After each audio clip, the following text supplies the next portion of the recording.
বাবু তুই কেক খাবো বলে এসে কেক না খেয়ে জিলাপি খাচ্ছিস? দাঁড়া টুপি খুলি। বাবা বলার জন্য টুপি খুলতে হবে? আচ্ছা এবার বল। কারণ আমার ইচ্ছে তাই। হ্যাঁ তোর ইচ্ছে?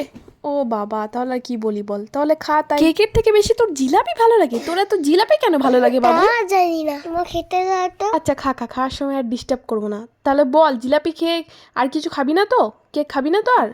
না না, দেখি আমি কি খাবো বুঝলি। আজকে মেনলি বেকারিতে আসা হচ্ছে বাবুর কেক খাবার জন্য, কিন্তু বাবু তো এসে কেক না খেয়ে জিলাপি খেলো। এখানকার এই ব্যাঙ্গালোরের বেকারিগুলোতে আবার দেখি এই কেক, তারপরে তোমার বিস্কুট বা পাফ টাপ এসবের সাথে সাথে মিষ্টিও প্রচুর পরিমাণে রেখে দেয়। আর সেখানে বাবু দেখতে পেয়েছে তার ফেভারিট জিলাপি, আর সেই জিলাপি না খেয়ে সে আর কেক খায়? জিলাপিই খেলো দেখছি।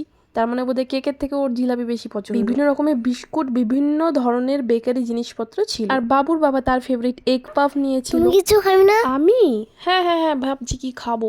না আমি বেকারি থেকে তো কিছু খাবো না, আমি অন্য কিছু। আর কিছু খাবি না তুই? না না। আচ্ছা তাহলে শুধু জিলেপি খা, আর কিছু খেতে হবে না। একটু বরং তোর বাবার থেকে এগ পাপ নিয়ে টেস্ট করে দেখি কেমন। খুব একটা পছন্দের না হলেও খারাপ লাগে না, ভালোই লাগে। কিন্তু আজকে আমার এগ পাপ খাওয়ার ইচ্ছে নেই, আজকে আমি অন্য কিছু খাবো। খাবে সেটা বলো। এই যে আমার খাবার চলে এসেছে, আজকে আমি খাবো এগ চিকেন। টেস্ট করবি নাকি? না না, তুমি খাও।